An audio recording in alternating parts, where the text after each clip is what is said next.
I'm not a miracle-working computer superhero who can fly in and solve everybody's computer problems right at the drop of a hat. Nor am I a washed-up rock star looking to make a comeback. I'm just a schnook.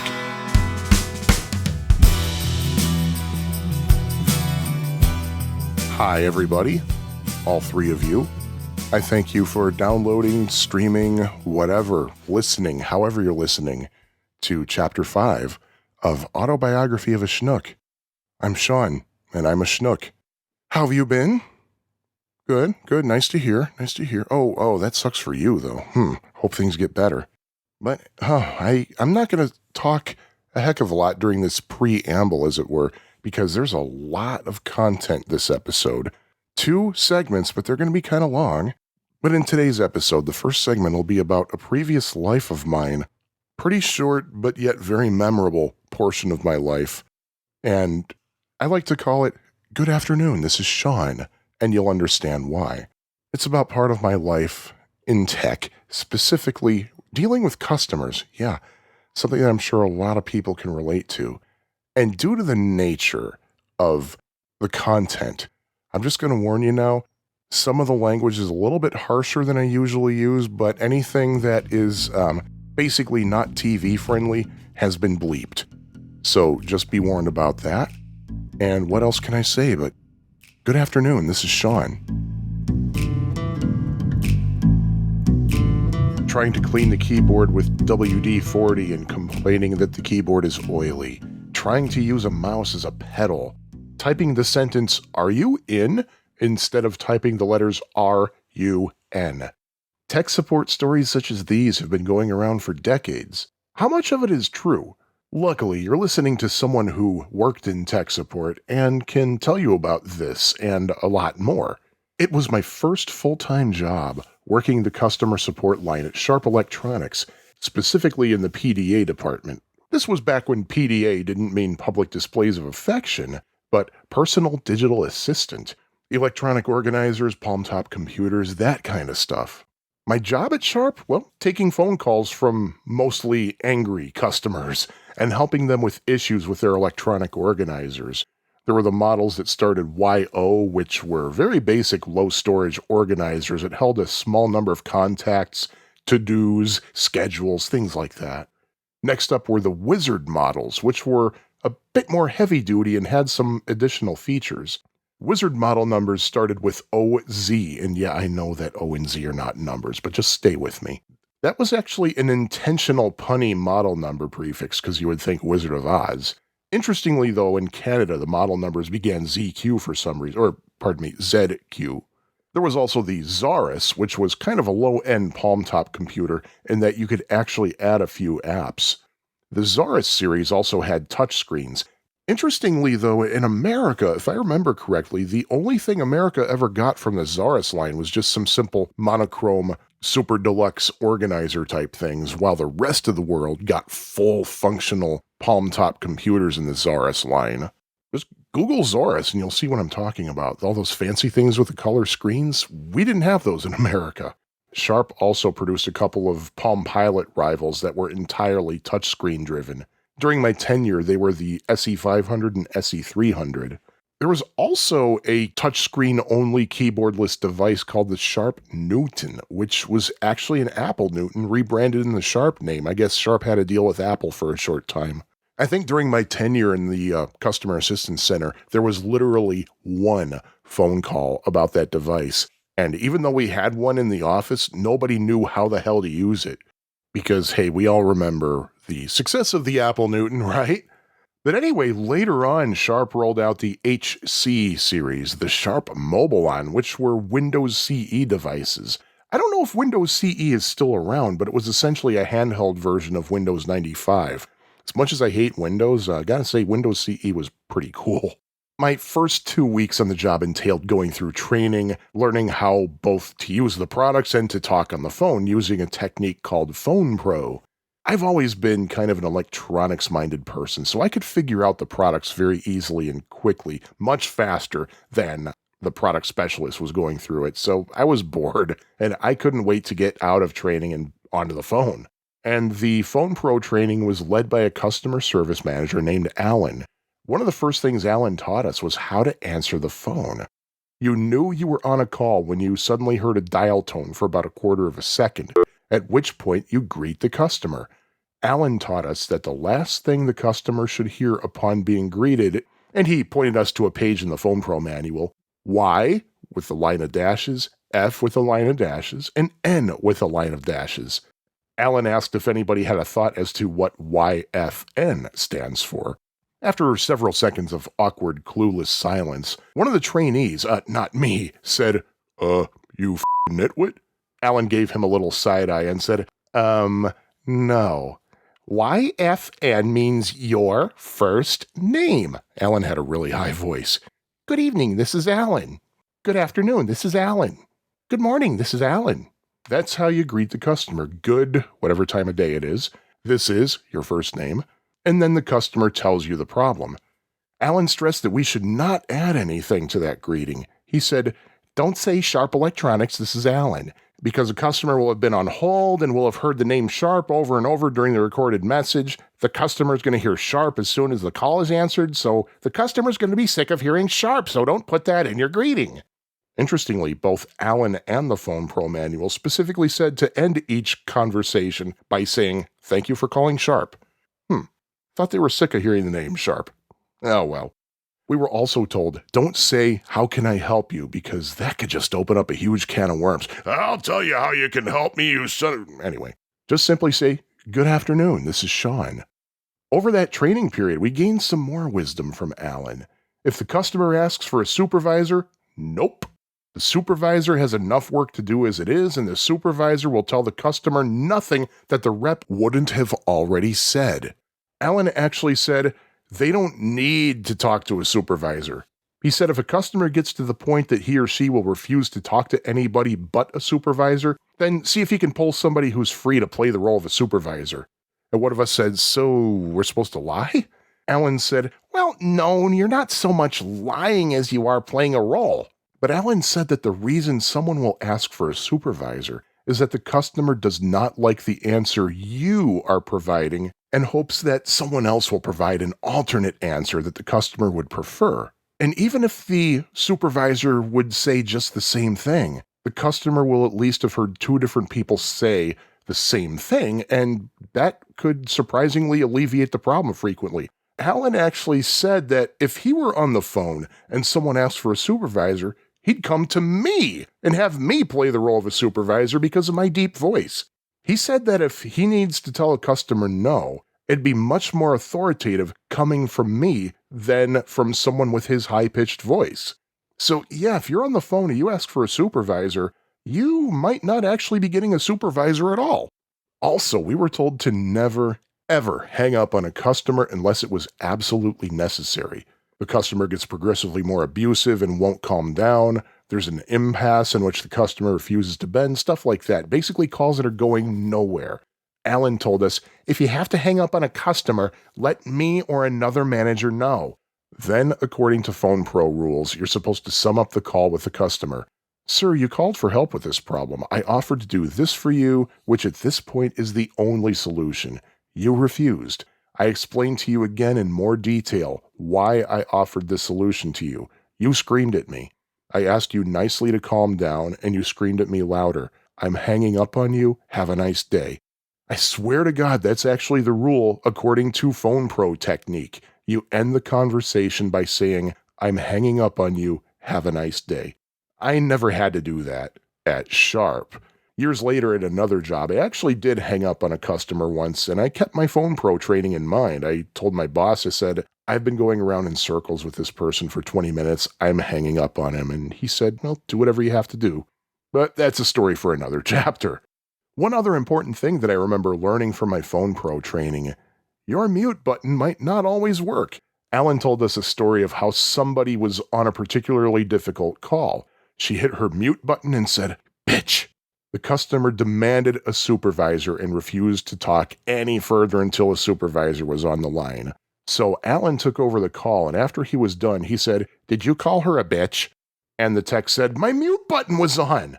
Alan's response, well, it didn't work. We cannot tolerate this behavior. You are terminated effective immediately. Oh, and while I'm talking about it, you know how when you call a company and you hear a message saying that your call may be monitored or recorded for quality assurance and training purposes? That's absolutely true, or at least it was at Sharp. Alan would sometimes have a tape running and might go over a call with the rep who was recorded and point out what you did wrong, what you did right, things like that, just basic training things, I guess. Somebody asked Alan if those tech support tales making the internet rounds were true, and he said, oh, they are absolutely true.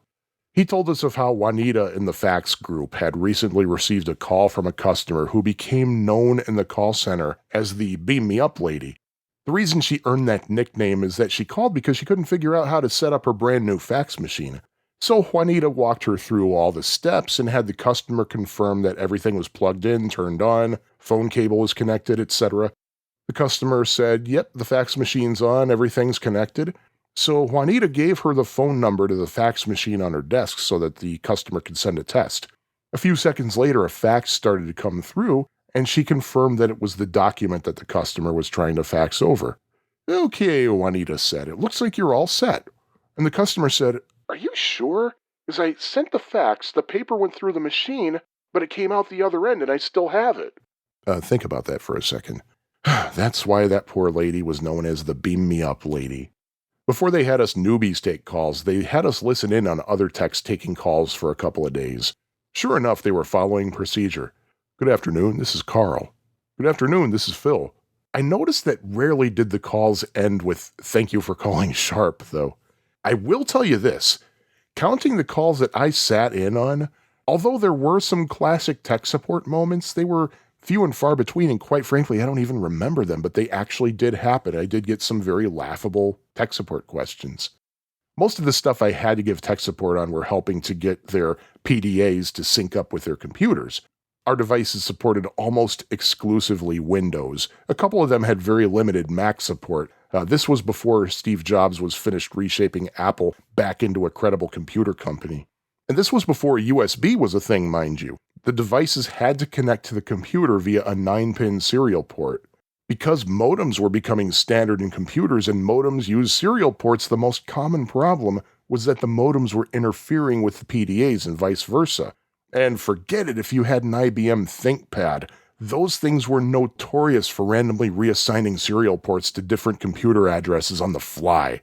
Sometimes customers had very simple operational questions that we would, as gently as possible, tell the customers, you can find that information in your operation manual. This was especially fun when an angry customer would rant about a problem and say that there's nothing about it in the manual. We'd actually say something like, sir, could you please open your manual to page 16 and read me that second paragraph? And the customer would read that paragraph and say, oh. Occasionally, someone would say, I lost my manual, or I accidentally threw away my stylus. In those cases, simple enough, we just get the customer's name and address and send out a replacement or two for free. We had a pretty huge supply of those. But I quickly learned what I should expect in terms of who's calling. If somebody had a New York or New Jersey accent, which applied to about 75% of the calls we took, I knew I was going to have to put up with a lot of screaming. It was just what happened. Especially if they asked, what's this area code I'm calling, 630? And sometimes they would correctly guess that it was outside of Chicago because of my accent. Interestingly, we were told during Phone Pro training that most call centers in the United States were based in the Midwest because that's where people have the least noticeable accents. Customers from Texas, I found that no matter how badly things were going, the customer would be very buddy-buddy. I'm sorry, sir, but it sounds like your Zorus needs servicing and it's out of warranty. Oh, hell, that's all right. Let me just send that in anyway. You have yourself a good day now. Southern Californians were always quite passive, and no matter whether things are good or bad, they'd be all, okay, dude. Now, if you've ever read any of those clickbait articles about working in a call center, like from BuzzFeed or something, you might have seen a recurring theme of being required to get the customer off the phone as soon as possible, and you'd catch hell if a conversation lasted longer than, 2 minutes, 5 minutes, 10 minutes, whatever. Well, that wasn't exactly the case at Sharp. They still wanted us to get the customer off the phone as quickly as possible. After all, the lines were very busy and the queues were long. But at the same time, we still needed to be sure that the problem the customer was having was resolved. Alan explained in short, get him on, get him off, but don't piss him off. And I don't believe what I'm about to say was actually said during Phone Pro training, but there was one good reason I tried keeping the call short whenever possible. The Wizard Zorus line, as we called it, was not toll-free. And folks, this was before the phrase unlimited long distance was in the vernacular. And the line was always busy. In fact, one of the reasons it was a regular toll call was because the line was busy. The toll number was there to kind of discourage people from calling if their problems were simple and could be solved by looking in the manual, or maybe even going online for help if you had internet access. We hoped that a toll number would filter out a simple, how do I enter a task question, or something else that was in the manual. Folks, there's a reason that the abbreviation RTFM exists. If you don't know what that stands for, just Google it.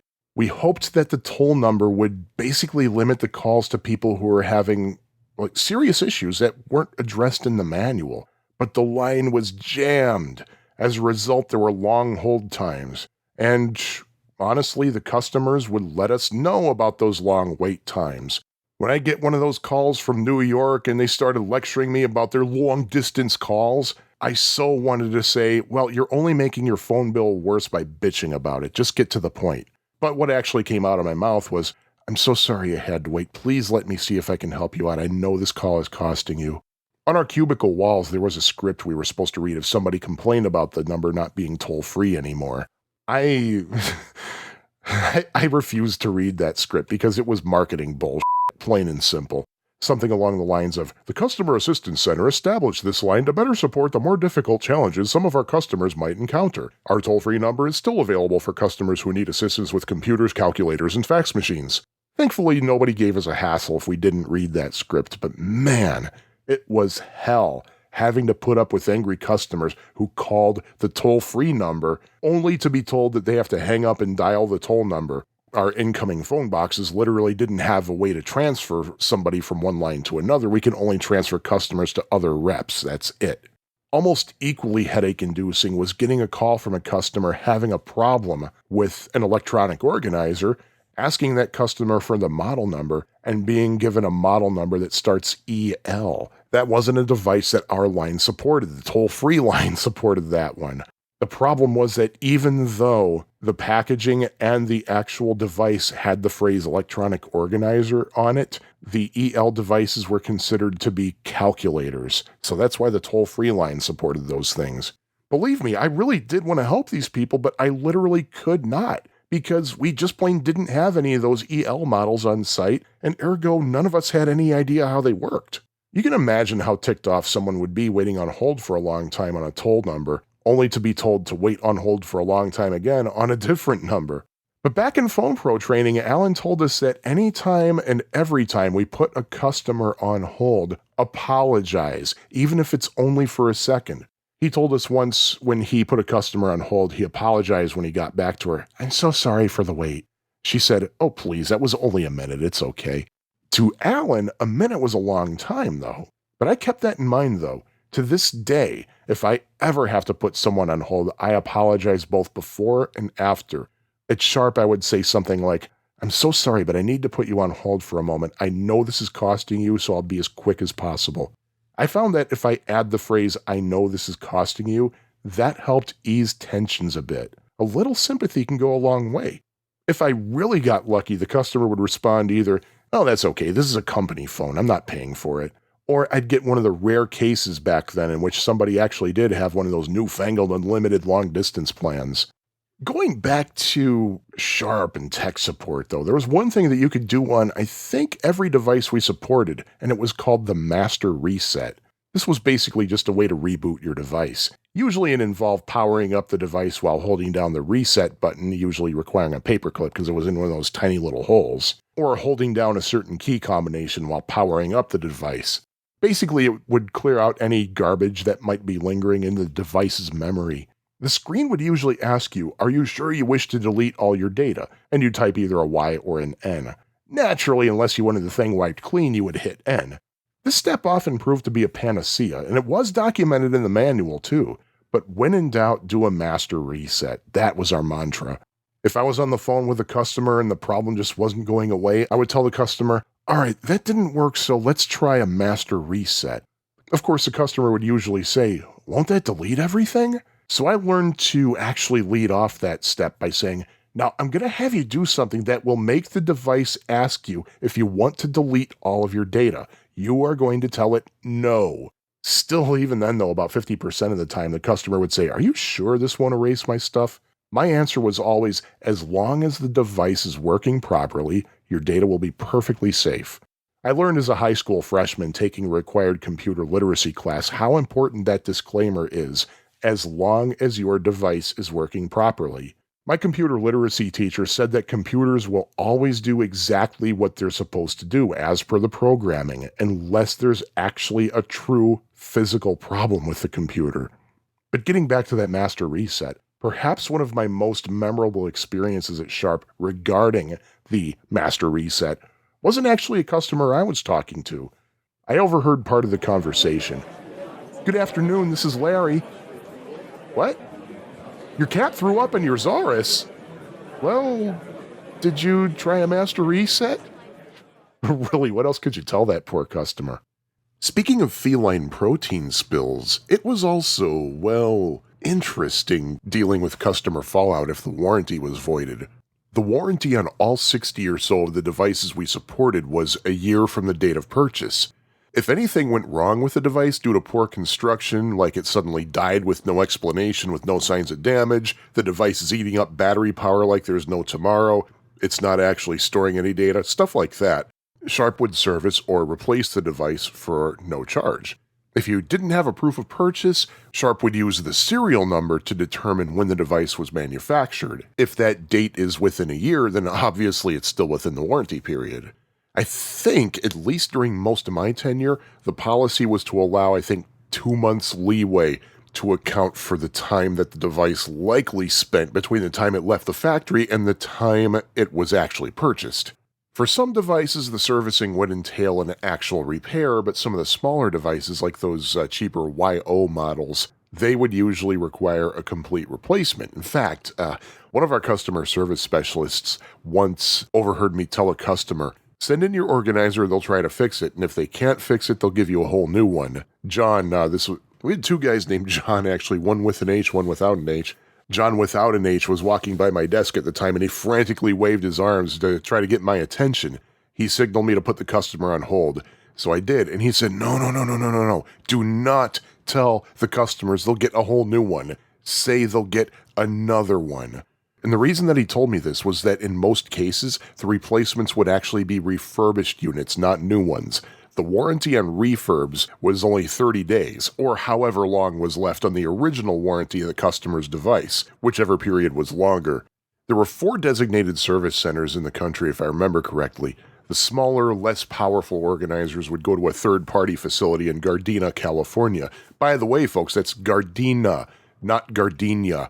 Every time I said the name Gardena to a customer on the phone, they'd always repeat back, okay, Gardena, California. No, Gardena. It's not Pasadena, it's Pasadena. Pasadena, Gardena.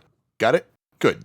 I think the other service centers were actually Sharp facilities. There was one in Franklin Lakes, New Jersey, not far from the company's U.S. headquarters in Mahwah. There was another somewhere in Texas, if I remember correctly. And the Sharp location where I worked in Romeoville also had a repair facility. But the warranty did not cover damage caused by, well, things that aren't Sharp's fault.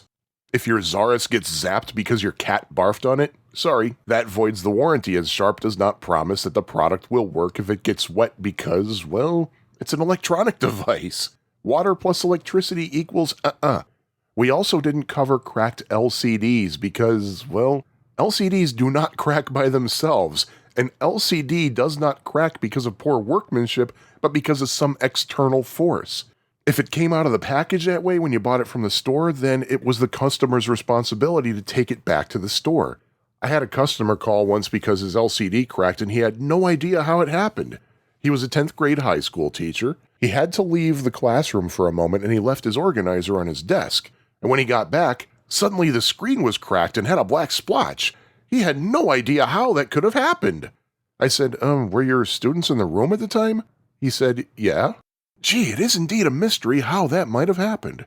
I don't remember exactly what I said, but I kind of asked something that might have implied that, well, maybe one of the students did it. And he said, oh, they know better. They wouldn't touch it. Really? Just plain accidental damage, droppage? Nope. That's on you.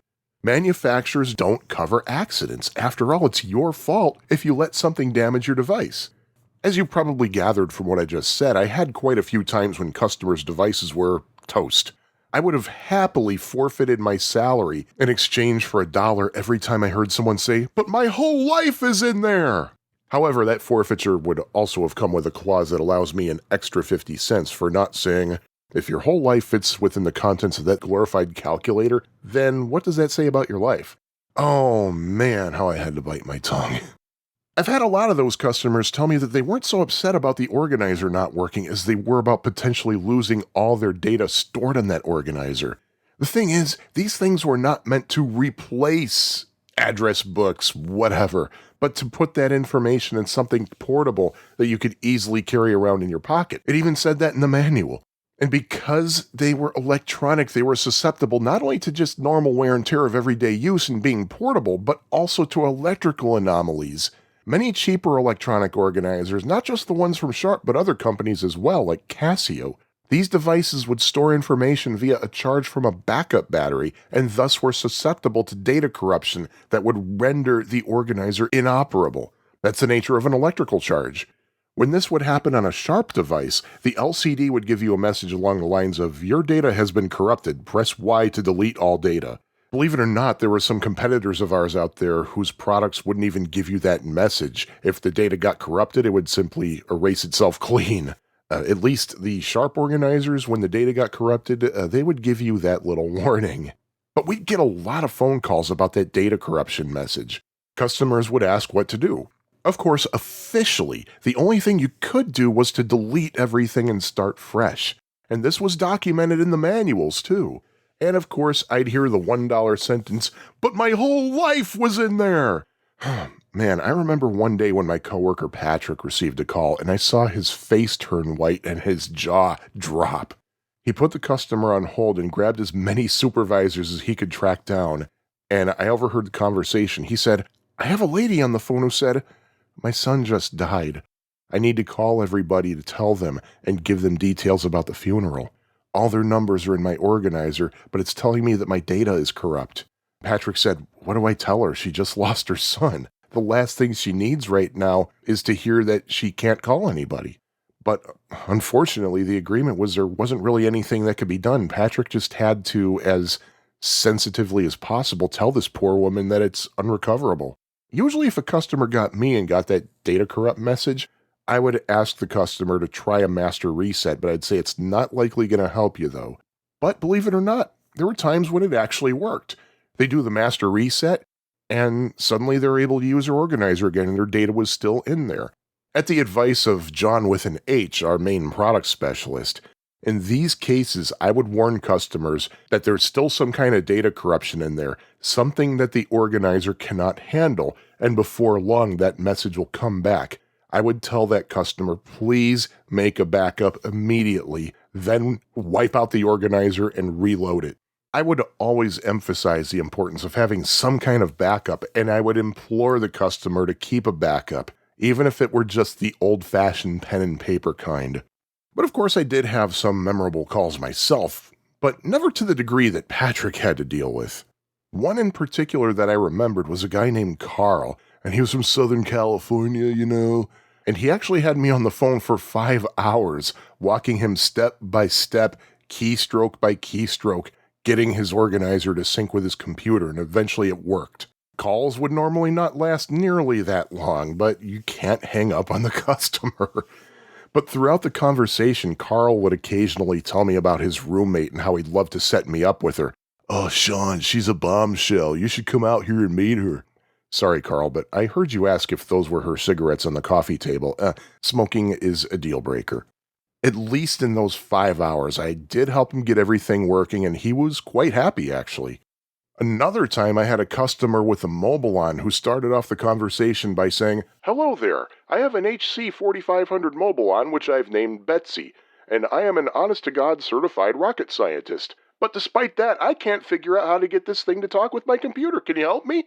I knew I was in for a fun call, and during that conversation, instead of saying your Mobilon or your HC4500, I would say, okay, now place Betsy in the docking cradle. For some reason, half the Mobilon callers we got would say Mobilion instead of Mobilon. Huh. Then there was the woman who claimed to be a writer for Consumer Reports who was arguing that we owe her free service because her organizer stopped working after 2 years. And, of course, this is despite the fact that the warranty promised 1 year. Well, then why do I have this other one that's still going strong after 7 years? Are you telling me that these organizers are ticking time bombs and you just never know when they're going to malfunction? New York accent. And I couldn't really get anywhere with her. So I asked John with an H again. At this time, he was the only manager on duty because pretty much everybody else had gone home by then. I asked John for some help. He said, okay, here's what I'm going to do. I'm going to barge on the call and watch for my signal. And when you get my signal, tell her that you're putting her on hold and put your phone on mute. By the way, in call center terms, barge means that somebody is going to start listening in on the call. So I got back to this customer, and when I saw John give his signal, I said, excuse me, miss, can I please put you on hold? I would like to get a supervisor. So I hit the mute button, and sure enough, John kind of took over the call. And God bless him, when I heard the woman say, John, I need your help. I work for Consumer Reports. My organizer went dead, and Sean told me that this organizer was a ticking time bomb. I was muted, but I put my hand over my mouthpiece just to make sure, and I just said, bullshit!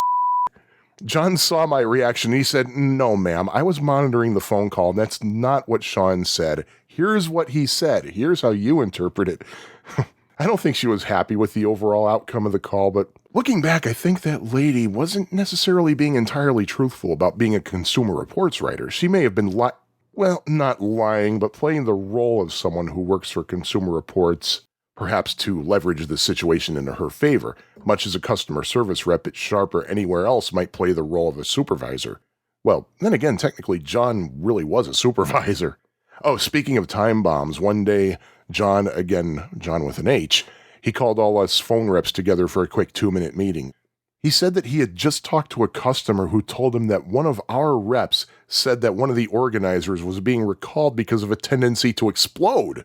He said, I don't know if anybody actually told anybody this, but it's not true. None of our products pose any danger to anybody. Nothing is being recalled. If I hear any of you saying this bullshit to a customer, you'll be fired on the spot.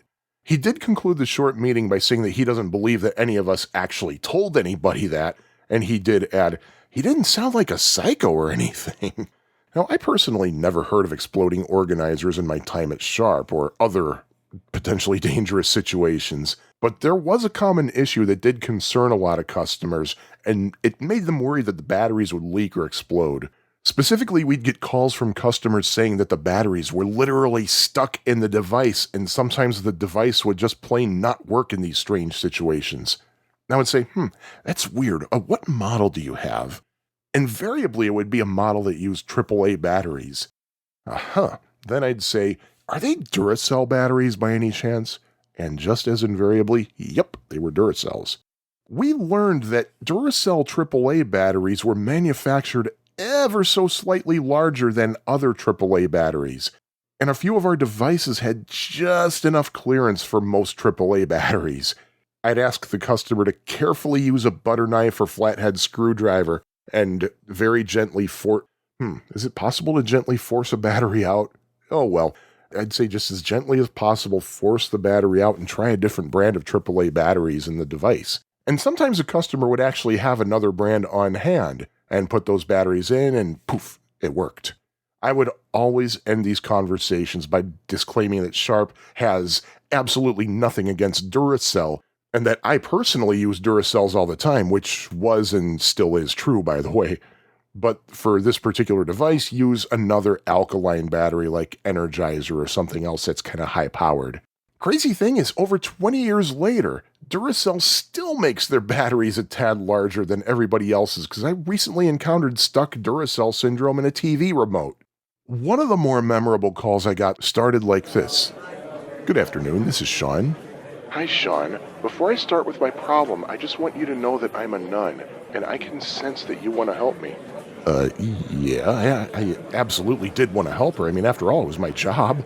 She couldn't get her SE500 to sync on her computer.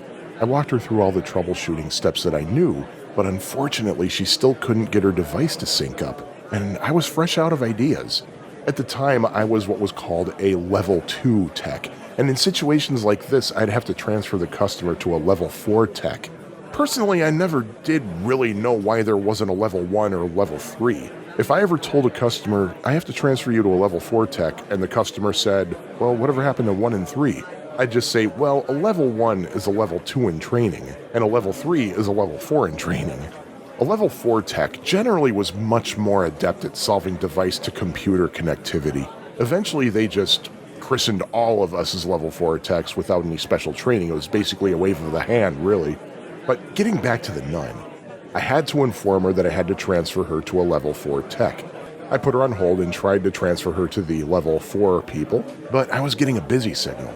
I tried a few more times over about 2 minutes, but nope, the line was just busy. So I took her off hold and I said, Sister, I'm so sorry, but the level 4s are busy right now. I'll keep trying for you.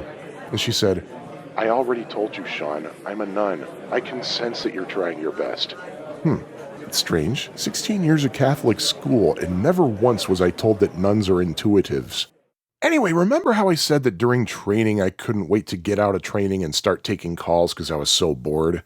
Well, I learned fast that taking calls isn't always necessarily a fun walk in the park. The abuse, the yelling. I couldn't wait to get back into training, so naturally I was so relieved whenever there was a new product release because it meant that we'd be taken off the phones to be trained on that new product. I particularly remember being trained on the Mobilon. Some reps from the Mawa headquarters flew in to demonstrate it. The Mobilon was totally different, a Windows palm-top computer with an optional digital camera. But we were taught how to operate the Mobilon, obviously, and how to walk a customer through connecting it to a Citrix server, one of the special features it had. Shortly after the Mobilon was released, we got an interesting call on the customer support line. Ernest, who was the tech in front of me in the call queue, was answering some questions about the Mobilon. And after the phone call was over, he said, I just talked to Billy Gibbons. Wait, what? Billy Gibbons? Seriously? Yep, Billy Gibbons from ZZ Top. Oh, you're kidding. He said that Billy wanted to get some palm tops for the band's crew, and he wanted some information about the various Mobilon models. Wow, that's something. I think a lot of the other reps didn't believe him, but a couple of weeks later, what comes in the mail? A package for Ernest with a stack of promo CDs with a note from Billy Gibbons thanking him for his help. That actually was a pretty cool device, the Mobilon. It was almost a full computer that could fit in your hand, and the keyboard was actually big enough that you could type at almost full-size typing speeds. And it had a built-in modem so you could connect to the internet pretty easily.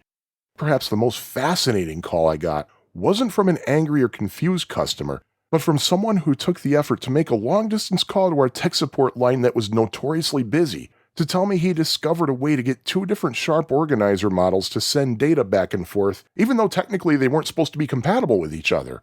I don't remember what the process was other than, oddly, you would press the send button on both organizers, whereas the normal process is to press send on one and receive on the other. But he walked me through what he was doing, had me press send on both organizers connected by a cable, and it worked. Everything transferred over. So I sent an email to everybody in our group, including our product specialists and customer service specialists.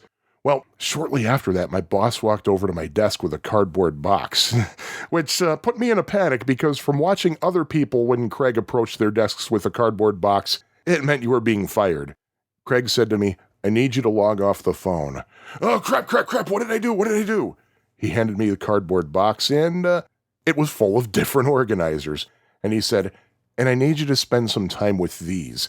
Connect them together, see if you can discover other weird ways to get them to communicate, like the one you just emailed us about. This can be pretty useful. Whew. Alas, however, I wasn't able to find any more weird stuff like that. Answering any kind of customer support calls can prove to be very taxing, but I didn't hate the job. I don't know, I guess it helps that I was in a large room full of other people who knew exactly what I was going through. And it also helped knowing that it was very common for people like us to be directly hired as Sharp employees after a while and work in more glamorous roles. And don't get me wrong, we did get our share of friendly customers too, let me be clear about that. But the days could still be trying. We'd usually clear our minds by watching Jerry Springer during the lunch break. In fact, We got so into it that a few of us actually took a day off to go to a taping. Also, we got first glance at a lot of cool products. Most of the electronics in my home these days are Sony. My wife has been a self-proclaimed Sony snob most of her life. But Sharp also made some cool products. There was the mini disc player and recorder, which sadly didn't last long. Remember those things? But the few who did have them absolutely loved them. I actually wanted one, but I never got around to getting it. Right now, I work in a high-tech, state-of-the-art office, and all of our meeting rooms are equipped with 55-inch Sharp Aquos monitors. The first CD player I ever had was a Sharp, and 28 years later, it still works like a charm. In fact, a lot of the electronics that my parents and I had in the 90s were Sharp, probably because my brother also worked at Sharp for a while back in the 90s. It was weird. People at Sharp, when I worked there, would say to me, "Do you have a brother who used to work here? You look so much like a guy who worked here before." Yep, they remembered my brother, and it always blew my mind because I never thought I looked anything like him. And for one thing, he has brown hair, I have blonde hair, so I don't know. Regardless, though, I left Sharp at the end of September 1998 when I moved to the Jersey Shore. While I never really worked in tech support again after that, it doesn't mean I have not done tech support. For example, I'm what's called a DITS, D-I-T-S, Domestic Internal Technical Support. What is a DITS? Well, let me put it to you this way. Whenever something that plugs in has a problem in my home or the home of a family member, I'm the one who fixes it. I used to field calls almost every day from my mother-in-law about her computer. Interestingly, ever since she ditched her PC and got a Mac, I get maybe one tech support call from her every 3 months. Funny how that works out. Oh, give me a call, Apple. Let's discuss some low-cost sponsorship for a grassroots podcast hosted by someone who works in the tech sector. If you want to fly me out to the Bay Area to discuss, I'm sure I can work it into my schedule. All that I've said about my experience at Sharp, I'm sure rings true working on tech support lines for other companies as well. Even though it's been over 20 years since I worked on that line, the stories that I continue to hear from any company sound very familiar. Not only with tech support, but just about any customer service call center. Hopefully my little story paints a little picture of what likely goes on behind the scenes when you have to call customer support. Oh, and keep your ill pets away from your electronic devices. By the way, Sharp, this entire segment was all about you. How would you like to sponsor a podcast from someone who used to help out your customers? I know how to get to your Romeoville facility. Just name the date and time and we'll plan it all out. Yeah, that was an interesting but short part of my life, really. It was just a year, give or take, at Sharp. The dress code, I gotta say, was a culture shock for me, though, because I had come from 7 years working at the Joliet Public Library, a very casual environment, where basically we were allowed to wear anything clean, not full of holes, and with no offensive sayings on the shirt. But Sharp, though, even though we were in a closed-off, windowless call center where no customers would ever see us, we had to follow Sharp's strict dress code. It was an interesting dress code. It was Sharp is a Japanese company, and in Japan, of course, business standards are way more strict than here in the States. When I first started at Sharp, the president of Sharp was Toriyashi Urushi Sako. He would actually go by the name Ted when doing international business, sometimes Mr. Uru for short, as we'd call him. When he was in charge, that's when we would have to wear ties. Yeah, I'd have to wear a tie and dress shoes and dress pants, really. And it was pretty strict, but the manual somehow called it business casual. I don't get that. There actually was more Japanese culture that kind of came into the business because you could tell how senior a person was based on how high the cubicle walls were in the call center. Actually, that's a Japanese custom, apparently. And once in a great while, the execs from Japan would come over and visit. And during then, we really had to be super strict. We had to never stand up at our desks. And if we left for lunch, we had to arrange our mouse pads in a certain angle so that they faced Detroit at a certain angle at 2:30 p.m. or whatever. I mean, we were given super precise instructions on how to arrange things. And one interesting thing is that John with an H, our product specialist, was telling us how to behave if we interact one-on-one with any of the executives. And I remember one in particular, he said that if you're handed a business card, watch how it is presented to you. If somebody hands you a business card with 2 hands, then accept it with 2 hands. Because in Japan, that's basically a sign that this person's job is very important to him or her, and you are expected to acknowledge that same importance. Sometime before I left, Mr. Uru retired, and the new company president was an American. I think his name was Perry Clay. And interestingly, when he took over, suddenly the dress code changed. Basically, the dress code was shoes nicer than sneakers, pants nicer than jeans, and just make sure your shirt has a collar. That's pretty much it. And we did casual Fridays during both Mr. Uru's reign and Perry Clay's reign, so at least we had that. But that was just kind of interesting. I never had to follow a strict dress code like that ever again, but still, it was, I can't complain about my time there, but I'm just going to stop right here because quite simply, I need to get to music for Schnooks. This chapter's entry is going to be quite long, almost 43 minutes. In fact, what you're about to hear isn't even the whole segment. I had to edit it down for time. For Music for Schnooks, I defend a Beach Boys album that many fans look down upon. And for the first and hopefully not only time on Autobiography of a Schnook, I had a special guest to discuss it with me. If you'd like to hear the entire conversation, go to the online bibliography at schnookpodcast.com. You'll learn more about the Beach Boys than you ever hoped to know. For this edition of Music for Schnooks, I have a special guest. His name is Ferg. Hi, Ferg. Hi, Sean. How are you? Well, thank you for asking. I'm more okay than I thought I would be. I'm kind of getting over some allergy stuff, so I'm going to be a little bit more nasally than usual. Okay. All right, I have to embarrass this guy for a minute, so I apologize, everybody. But Ferg is the reason that there are so many of us video game fans doing single-person podcasts, because he basically made it okay for that to happen. My attitude was always, if it's just one host, just do a freaking blog.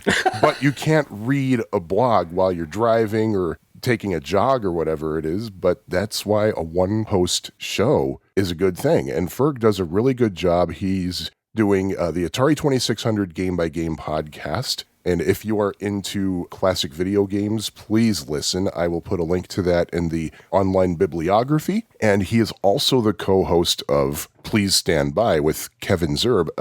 Ferg, how would you describe Please Stand By? I guess it's basically just Kevin and I making each other laugh. That's all. That's pretty much it. And it is one of the most fun things I've ever heard in my life, too. I will link that as well. Thank you. And thank you, Ferg. Thank you for taking the time out of your busy day for helping out with this rather questionable topic that I have here.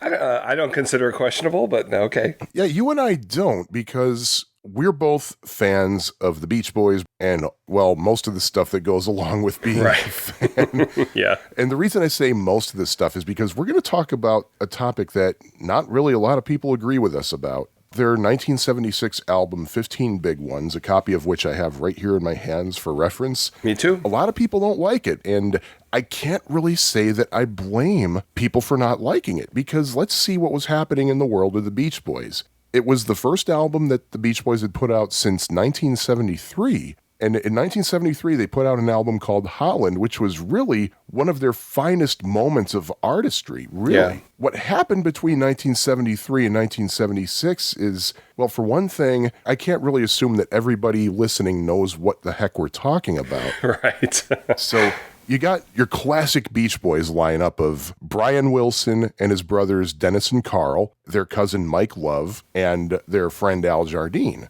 The band relied on Brian to do most of the songwriting, most of the arranging, most of the producing.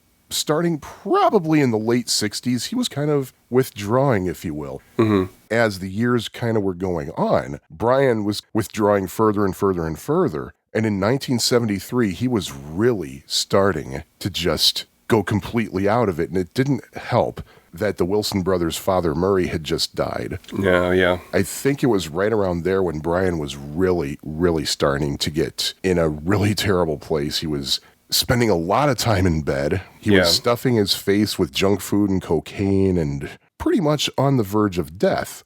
Over the years, he had been in and out of various mental institutions, seeing various psychologists, psychiatrists, all with varying degrees of, well, let's face it, not success. So they found this kind of a whack job guy. His name's Eugene Landy. Yeah. They hooked Brian up with Eugene Landy in 1975, and he was actually able to get some progress done with Brian. Brian was actually losing some of the weight he had gained. He had stopped doing drugs. Basically, the reason the Beach Boys hired Landy was because they wanted to get Brian back into working shape so he could be a full-time Beach Boy again. Right. That's kind of what led to the creation of this album. Is there anything I'm leaving out? I don't think so. A lot of fans don't like this album because it's not artistic at all, really, although some people might argue against that. I don't know. It's called 15 Big Ones. It was released, I think, on July 5th, 1976. It was called 15 Big Ones because it was the Beach Boys' 15th anniversary as a band, and because the album has 15 songs on it. Right. I'm impressed that they were able to cram 15 songs on a single record. Some of them are really short. Well, yeah, that is very true. They actually recorded probably about 30 to 50 songs during the sessions. Yeah. So 15 songs, but 8 of them are covers. Right. And so fans were like, what the heck is this? And think about it. Word gets out that, oh, Brian's back with the band. In fact, there was a whole publicity campaign. Brian's back. Yeah. He's writing new songs. He's a full-time producer with the band now again. And wow, after hearing what Holland was, wow, I can't imagine how great this is going to be. And then they hear 15 Big Ones, and it's like, huh? Yeah, it is definitely a bring down from Holland. And I think I read that even Carl and Dennis were not happy with it because of the covers, right? Is that right, the covers? It's probably that. There was a lot of disagreement within the band what the album should have been. I don't think anybody was fully satisfied with how the album turned out, really. From what I understand, he just got really burnt out on Smile and just went down the tubes from there, and maybe he just lost some of his mojo in the intervening years. I think that's exactly what it is, actually. Those of you who don't know, Smile was this big, ambitious project that Brian was working on in 1966, 1967, and it got canceled. And yeah. So, yeah, you probably hit the nail on the head right there, Ferg. Yeah, just wait on him. Having said all that and about how people don't like this album, after all this stuff we're saying about how it's a letdown and all that, the album went to number 8 on the Billboard 200. Yeah. I think the important thing is this before or after Endless Summer? That is the key thing right there. This was 2 years after Endless Summer. 2 years? Oh, okay. Yeah. Okay. In 1973, the Beach Boys had Holland. It was a great album. I think it was actually considered for Album of the Year, according to Rolling Stone. Wow. And then in 1974, they were named Band of the Year by Rolling Stone, even though they had literally no artistic output on record until December 23rd of that year. Wow. But they were named Band of the Year simply because of their tours. Also, what happened in 1974, this goes back to actually 1970, when the Beach Boys left their original label, Capitol Records, and they signed on with Warner Brothers Records, who released 15 Big Ones, by the way. Capitol retained the rights to the Beach Boys material from before 1966. Yeah. So they could put together any kind of compilation they wanted, and that's exactly what happened in 1974 with a 2-record set called Endless Summer. It's material from before 1966, so it had a lot of surf songs on it, and It was a massive, massive seller. So because that was such a huge success, that's what the world was expecting from the Beach Boys at that point. Yeah. They became really a traveling oldies act for years to come at that point. But what else was happening in the mid-70s with the country? Bicentennial was coming up, I guess, Bicentennial was coming up. Oh, yeah. Yeah. In fact, a lot was going on in 1976 because there was the Bicentennial and the Summer Olympics was happening. In fact, the album cover has the Beach Boys in the Olympic rings, and it is one of the most disturbing album covers of the Beach Boys catalog. Because in the dead center of the album is one of the worst pictures of Brian Wilson ever. He obviously hasn't washed his hair in a long time. Yeah. Carl looks angry. He does, yeah. The cover, by the way, was designed by Kitty Hawk Graphics, owned by Dean Torrance of Jan and Dean. Yeah. Whom the Beach Boys were big fans of. And in fact, if you open up the album, and there's a collage of pictures of the Beach Boys from over the years. On the right side, there's Mike Love's membership card in the National Jan and Dean Fan Club. Yeah, there it is. And that's another thing that I just like to mention here and now is that a lot of people say that Jan and Dean were Beach Boys ripoffs. The truth is the Beach Boys ripped off Jan and Dean first. Yeah, that's true. But 15 Big Ones marked the debut of the Beach Boys official logo. Yes. Also designed by Kitty Hawk Graphics. Now, 15 years into the band's tenure, they finally have an official logo. That's just weird. That is weird, yeah. But also, in the mid-'70s, not only did you have the bicentennial, you had the Olympics, but there was just this general feel of nostalgia in this country. Because what else happened? Well, the Vietnam War had just ended. People were tired of it. They just wanted to go back to the way things were before all this. Yeah. And what else was happening? You had American Graffiti.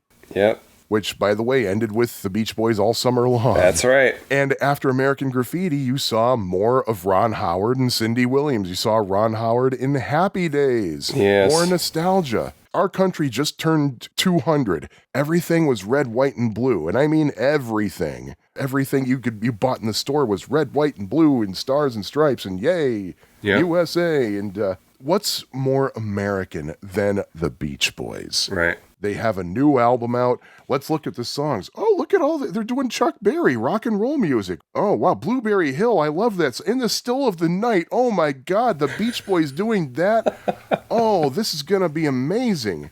So, seriously, I can totally see why this was a hit album. Yeah. Side 1 kicks off with rock and roll music, which I think is a good way to kick it off. Yeah, definitely. Because it's a familiar title, especially if you're a Beatles fan, too. Because, well, if you're a Beatles fan, you'd probably be very disappointed by this version. Ferg, I know you like the Beatles, too, so what do you think?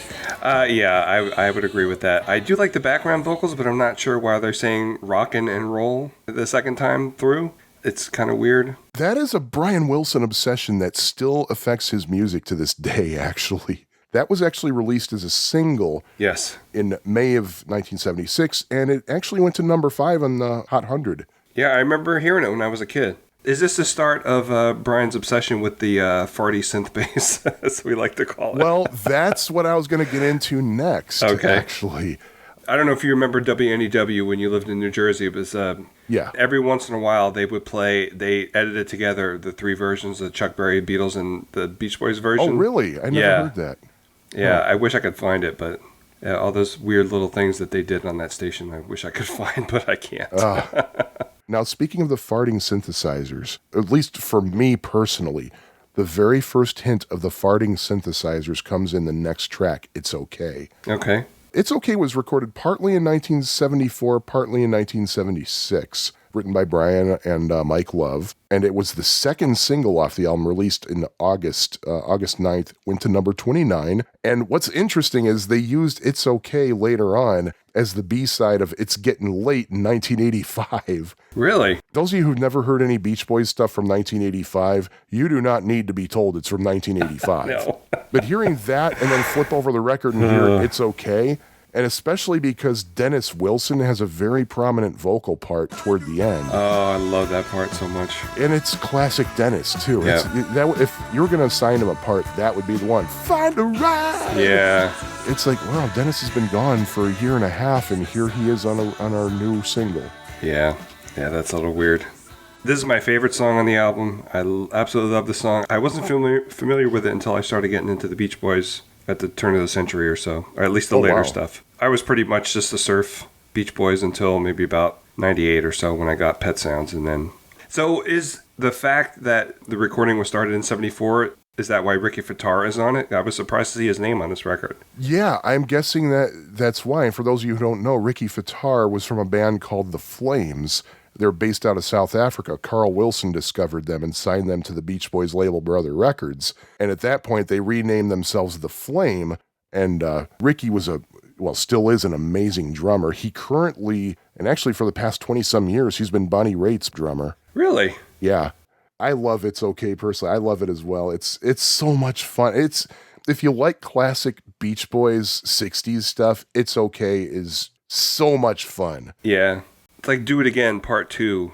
That is an excellent way to describe it, yes. Yeah. Next on the album, we have another Beach Boys original called Hadtophonia, written by Brian and Mike. And on some pressings, Diane Rovell is credited as one of the songwriters, too. Yep. I got her here on mine. And Diane Rovell was Brian's sister-in-law at the time. And sometimes mistress, let's just say. Yes, my Diane. Yeah, in fact, I think My Diane was recorded during these sessions too. Oh, okay. But apparently Brian wrote this song when Marilyn was away in Europe and he was missing her. Yeah. This is actually, even though it's a Beach Boys original, this is not a new song. It was originally recorded by Marilyn and Diane Rovell for their little singing group called Spring, also known as American Spring. They recorded it. Now, this is interesting. It was recorded in 1973 in Otho, Iowa. Otho. If I'm mispronouncing that, I apologize. So they basically pulled out an old song out of the catalog and recorded it themselves on March 30th, 1976, and it was the B-side of the It's Okay single.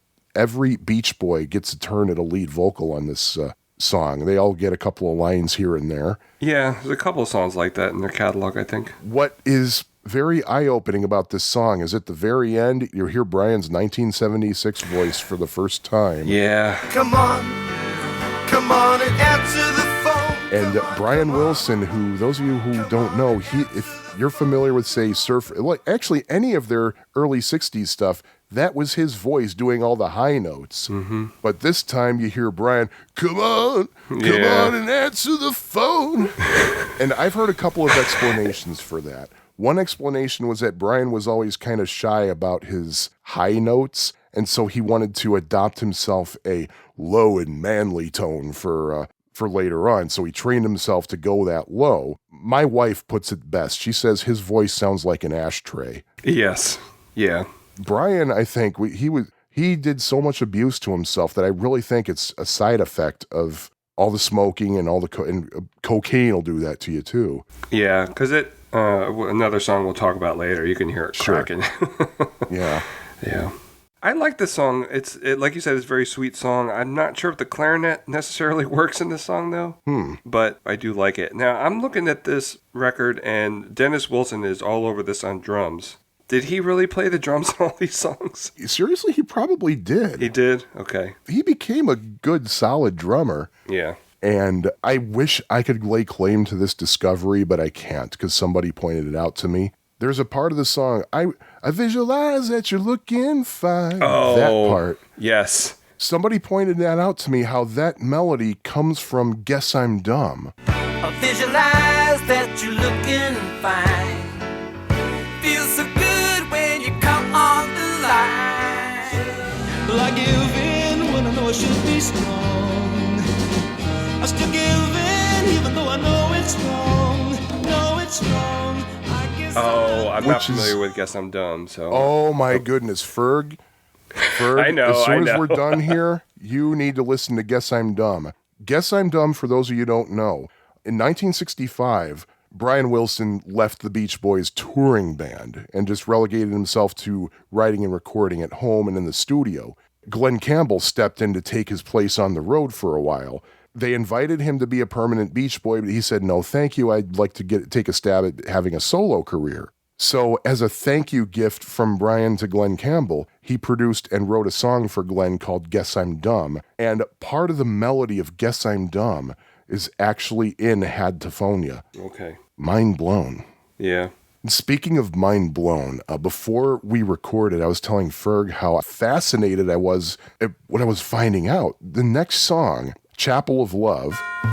Go into the chapel and we're gonna get married. Written by the classic songwriting team of Jeff Barry and Ellie Greenwich.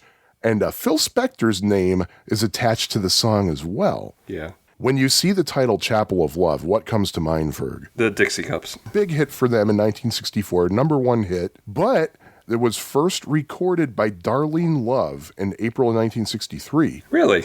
So I'm thinking, oh, this must be based on Darlene Love's version, but then I found out that her version wasn't released until the 90s. Oh, okay. I read further, and the entry in Wikipedia, I'm just going to be quite honest, I just looked at Wikipedia for Yeah, this. I did too. I looked further, and I found out that the Ronettes released a version of this on their only album, presenting the fabulous Ronettes featuring Veronica.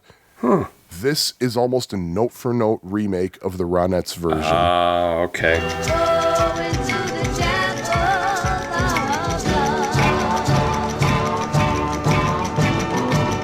my first hint was that Spector's name was in the credits. Like, oh, this is why it's on this album. If it's anything Spector, Brian will just eat it all up. Yeah.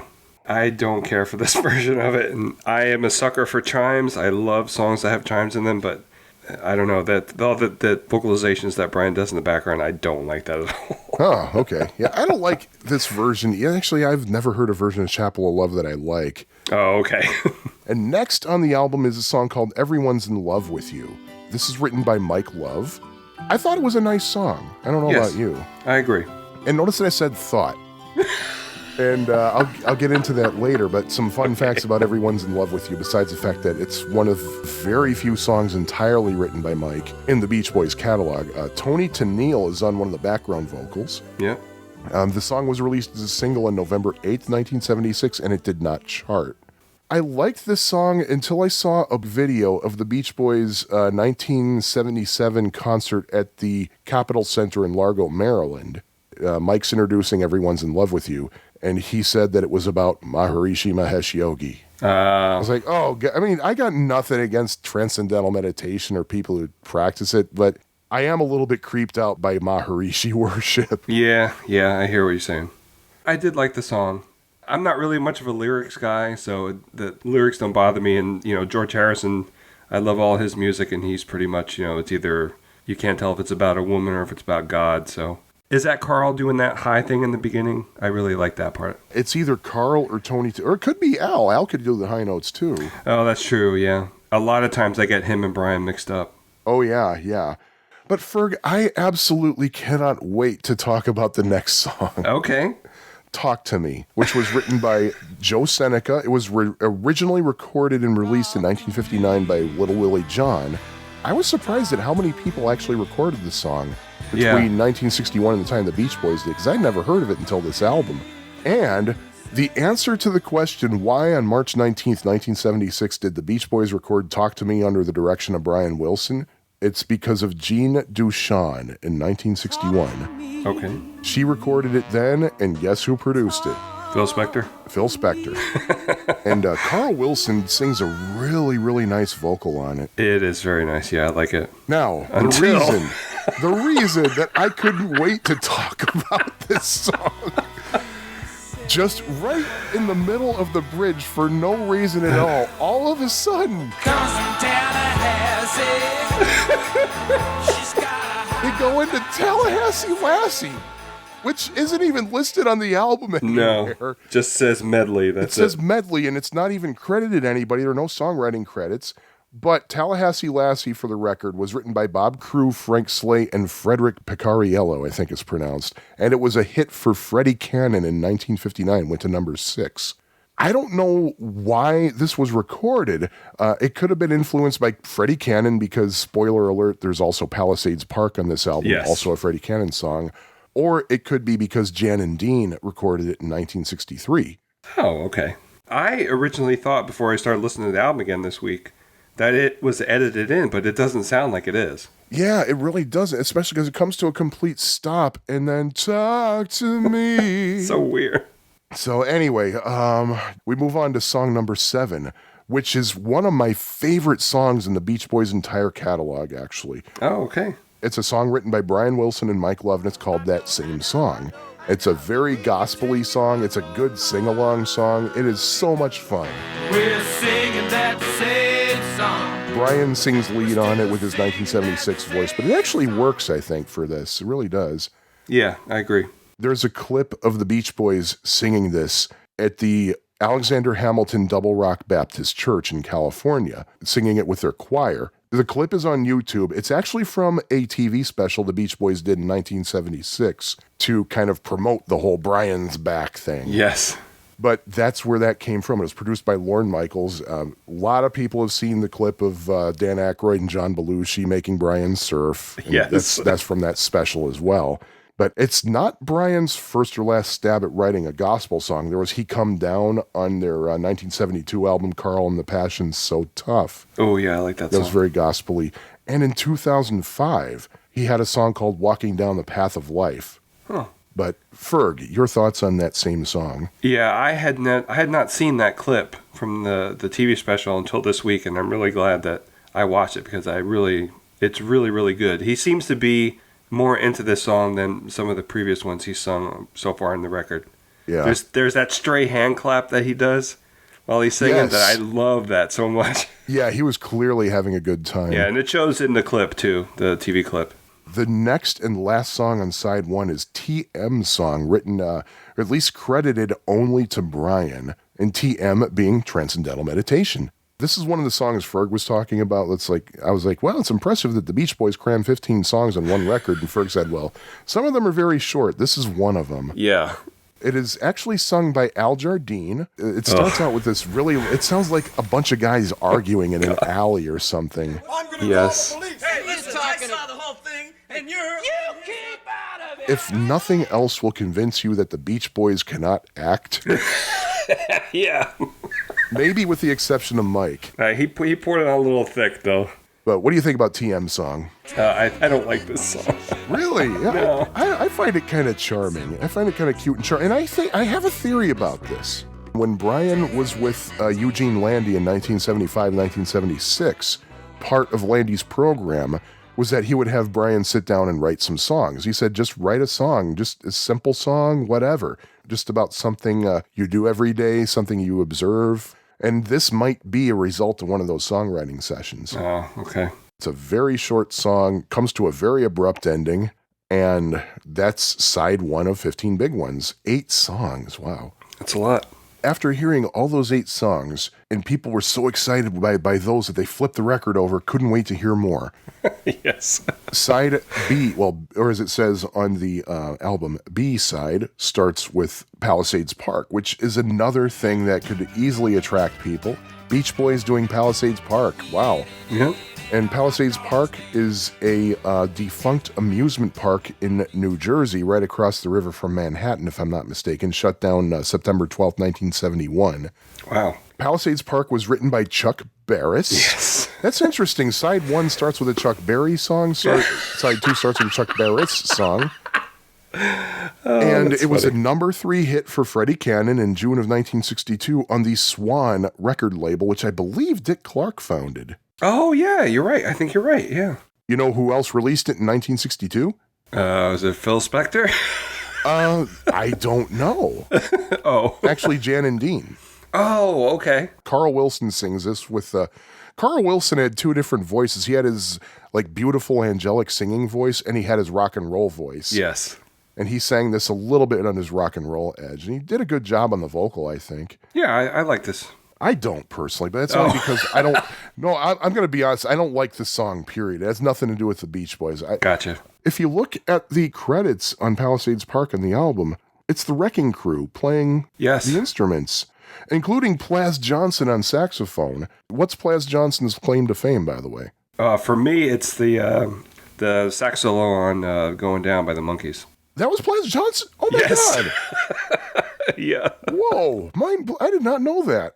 I was thinking his universal claim to fame is the Pink Panther theme. Oh, That's his saxophone. Yeah. I didn't realize that. But yeah, this is all Wrecking Crew musicians who worked with Brian during the peak of his production career in 1965, 1966-ish. Yeah.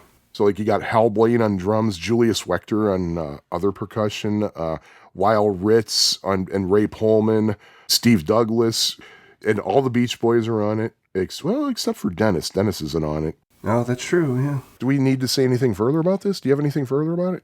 It's a little bit slower, but I do like what they did with it. So I guess we can just move on to the next one, right? Susie Cincinnati, written and sung by Al Jardine.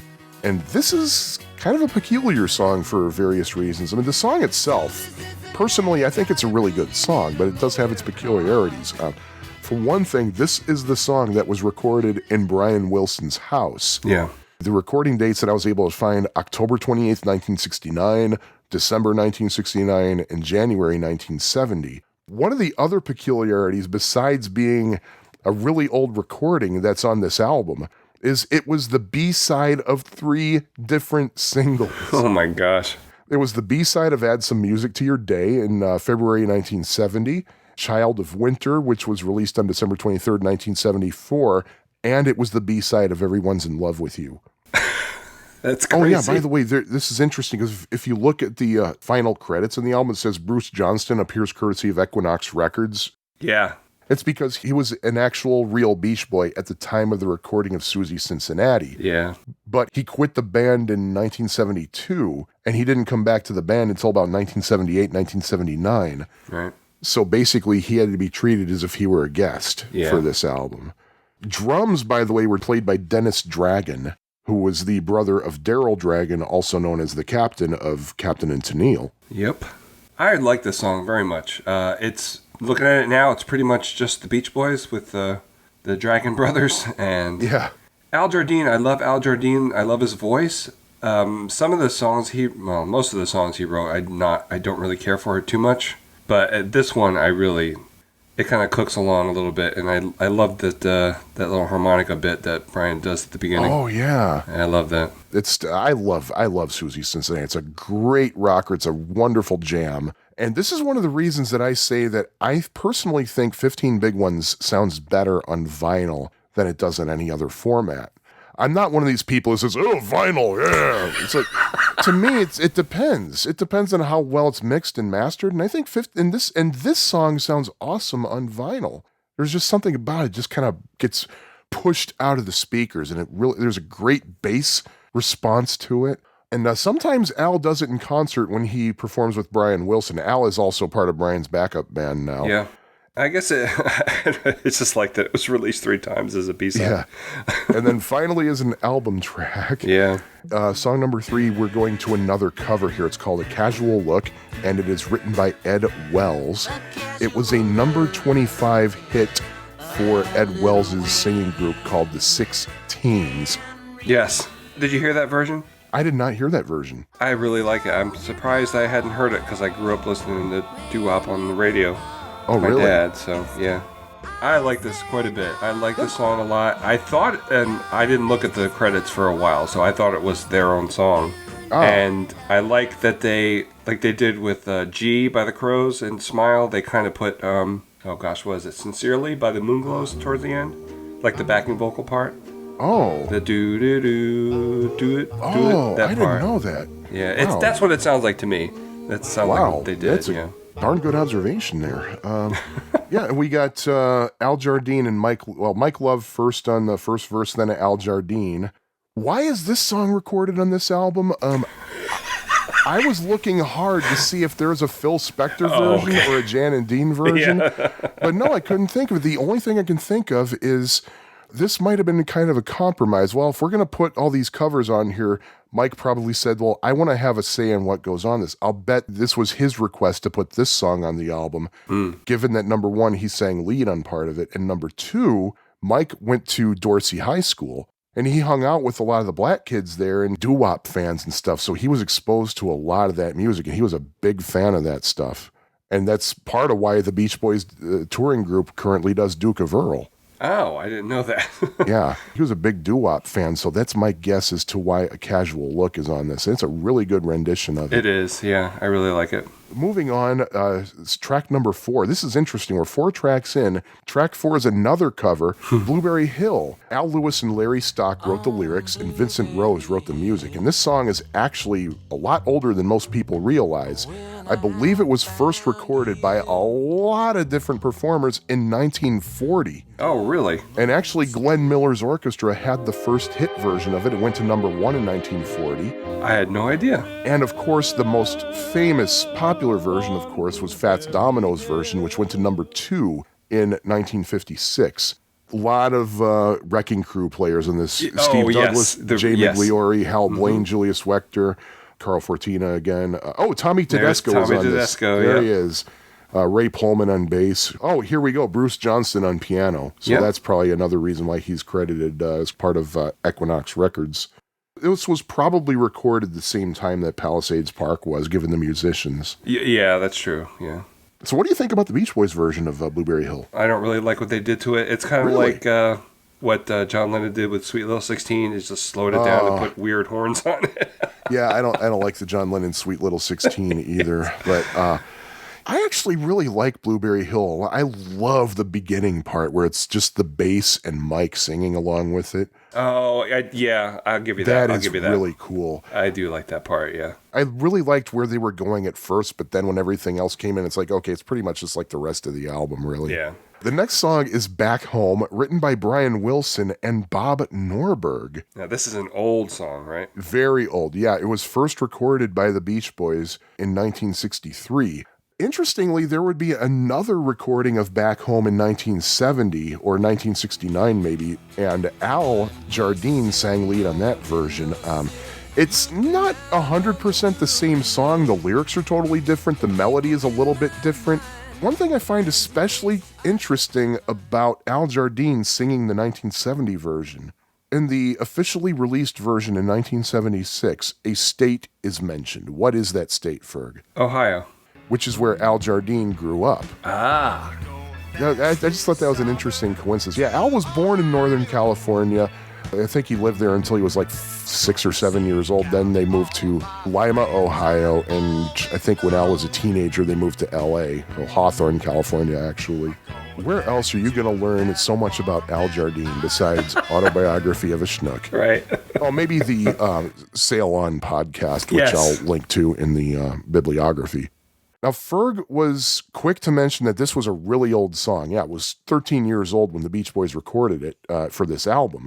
I mentioned before that Dr. Landy would have Brian do those songwriting sessions, and sometimes when Brian just wasn't feeling in the mood or he was just feeling lazy, he would try to pass off an old song as a new one, and would frequently get caught at it. Oh, and no. I'm wondering if this might have been one of the songs. Huh. And of course, since it was never released, how would Landy have known? That's true, yeah. So I'm wondering if he tried to pass this off as a new song just to cheat on his homework. I like this song a lot. I think I did hear the 63 version.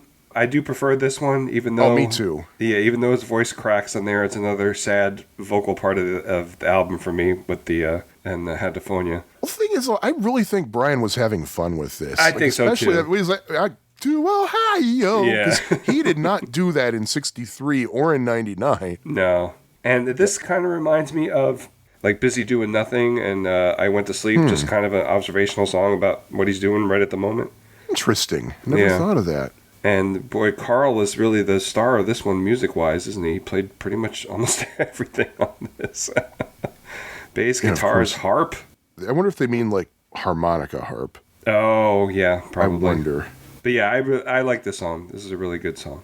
Next, song number 6 on side B was In the Still of the Night, written by Fred Paris. Number 24 hit in 1956 for the Five Satins, another doo-wop song. Yeah. And there's a little bit of overlap in here. Who else recorded it? I don't know. Jan and Dean. Oh, of They course. recorded it in 1968, actually, after Jan's accident. It was going to Really? be part of the Carnival. Was it Carnival of Sound? Was the famous unreleased Jan and Dean album? Oh, was that the one with Laurel and Hardy that Davy Yes. Jones sings? Okay. And this is the only song on the album in which Dennis Wilson has complete lead vocal. Yeah. I think he sounds stoned out of his head on this. I thought he sounded really good because a lot of, like after Sunflower, his voice starts to go downhill. I don't know if it's because of I think he did a lot of drinking and drugs and stuff. I don't know if that affected his voice, but I think he sounded really good on this, and I really liked it for that reason. But I mean, overall, it's not a bad rendition of the song. No, I like it. I don't know if this is more the Mike Love doo-wop influence or it's because Jan and Dean did. It's probably more on the Mike side. Yeah. I wonder why he didn't sing it then. Maybe Brian wanted him to sing it, because I think usually Brian was responsible for doling out vocal parts. Yeah, probably. So that might have been it. And if we move on to song number 7, the last song on the album, Just Once in My Life, written by Goffin and King. And this is another song that has Spector's name in the credits. Yep. I am willing to bet your entire life savings, Ferg, that Spector had nothing to do with the writing of this song. Right. Spector had this habit of sticking his name in the credits of things that he produced. He did a lot of weird things. Like, I think especially for Righteous Brothers songs, he would put a fake running time on the label because, like, they'd go on longer than most pop songs. Yes. Right. And so basically, to not discourage radio programmers from adding it to the set, he would put a fake short running time on the label. And of course, because people didn't know that they would throw off the balance of the playlist. And Yes. Anyway, this was a number 9 hit for the Righteous Brothers in April 1965. Carl Wilson sings lead on most of it. Brian sings part of it. And I think this is a very, very tragically fitting song to close the album with. Yeah, it's a beautiful version of the song. When you think about all the pain that Brian was going through, actually most of his life, and especially like in the mid-70s, it's almost like he's kind of pleading for help. Yeah. It's very gut-wrenching to listen to. I think it's a good version of it. It is really good. I wasn't familiar with the song by the Neither Righteous was Brothers. Yeah. Yeah, because it doesn't really get a lot of airplay on oldies radio No. once in a while. So, yeah, those are the songs on 15 Big Ones. 8 covers, 9 if you count Tallahassee Lassie. You're right. And it's an interesting lineup here because it seems that there's more of a Spector focus on side 1, which might be the Brian side of the Beach Boys, and more of a doo-wop focus on side 2, which is Mike. And if a cover doesn't fit either of those categories, it's Jan and Dean. Yeah. That is very interesting. I never knew that. And even some of the originals are old, like Susie Cincinnati, Had to Phone Ya, and Back Home. Those are all old. Yeah, I would agree with that. Technically, if I'm right, only 4 new Beach Boys songs, yet it hit number 8 on the charts.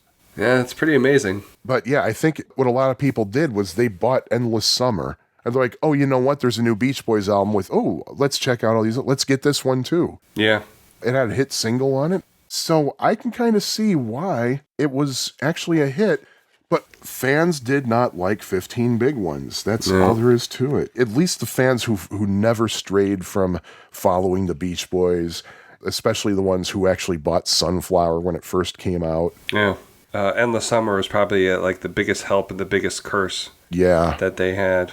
I don't know what my relationship is to the Beach Boys because I guess I kind of grew out of the surf stuff. I don't listen to that as much as I listen to the later stuff. And it just, I like the songs. I like I don't like every song. Right. I guess this is kind of like Brian coming back basically from the dead or starting to come back.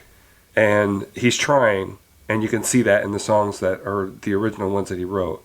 He seems like he's getting into it, like he was at his heyday in the 60s. That's what I appreciate about this record, that he's trying. Even the next record, I like that one too. Their next album, The Beach Boys Love You. Those of you who don't know the Beach Boys story, The Beach Boys Love You. If you're a Beach Boys fan, you either love that album or you hate it. Yeah. I love it. I love it too. Yeah. I find it to be so much fun. If this album suffers from anything that might cause people to not like it, is they know what was going on behind the scenes. Yeah. If you just take it at face value, just listen to the album for what it is, just an album, there's a lot to like about it. Yeah, I agree. The reason that I invited Ferg is because I wanted to get somebody else who also appreciates this album, just so we could hear an alternative viewpoint to 15 Big Ones. No, it's a bad album. It's an embarrassment. Are we going to do Summer in Paradise now? Ferg, I respect you too much as a human being. Summer in Paradise, also known as Bummer in Paradise. Anyway, I think we should come to an end at some point. Okay. So yeah, 15 Big Ones. I mean, it's not one of my favorite Beach Boys albums, but I do enjoy it. I actually do listen to it from start to finish on my iPod. Yeah. I still listen to CDs every once in a while, and this is probably in my top 3 of the Beach Boys CDs that I own. Really? That I play quite a bit. What are your other 2? Pet Sounds and Sunflower and, oh gosh, what's after Sunflower? Surf's Up? Surf's Up, yeah, of course. So I like it. I enjoy it because it's the songs are good, and then Love You comes on after it. So. I agree with Ferg. There's a lot to enjoy about this album. Definitely not one of my top 3, but it's not something that I poo-poo, as it were. Yeah. So there we go. That's this edition of Music for Schnooks. Ferg, if you want to give anything a plug, here's a good time. Oh, just if you want to hear me, you go to 2600 GameByGamePodcast.blogspot.com, and all my podcast links are there. All right, Ferg, thank you so much. Thank you. So there you go. There's about 43-ish minutes of the conversation that Ferg and I had. And if you would like to hear the whole thing, 2 guys talking about one of their passions. then go to schnookpodcast.com, and in the Chapter 5 online bibliography, you'll see a link where you can listen to our entire conversation. One thing we forgot to mention, though, that is interesting, when we talked about In the Still of the Night, we failed to mention that that song had also been recorded by the Honeys. I don't recall off the top of my head if we mentioned the Honeys, but the Honeys were a girl group that Brian Wilson produced in 1963-1962, and it consisted of Marilyn Rovell, who became his wife, her sister Diane, whom we've mentioned, and their cousin Ginger Blake. They actually did a version of In the Still of the Night. However, Brian actually did not produce that. Interesting coincidence, it was produced by Nick Vinette. Some people say Vinay, but I'm pretty sure he's not French. But Nick Vinette worked with the Beach Boys in their earlier days at Capitol Records and actually has the production credit on their first 2 albums. So I thought that was an interesting little coincidence there. Was that why In the Still of the Night was recorded on 15 Big Ones? Don't know. Anyway, that is Chapter 5 of Autobiography of a Schnook. As usual, I thank Lisa for her very supportive support, pardon the redundancy, and of course I thank my friend Ferg, who is always a pleasure to have as a guest. He's been a guest on my other podcasts as well, and I do implore you to listen to his podcasts. Links will be in the online bibliography, of course. That's going to do it for this episode, and this is Sean. My email address is autobio@schnookpodcast.com. My Twitter handle is schnookpodcast, as is my Instagram handle. The Facebook page is facebook.com/schnookpodcast. And remember, the good goes around, and I'm sure we're all counting on each other to make sure that it continues to do so. All the best, my friends.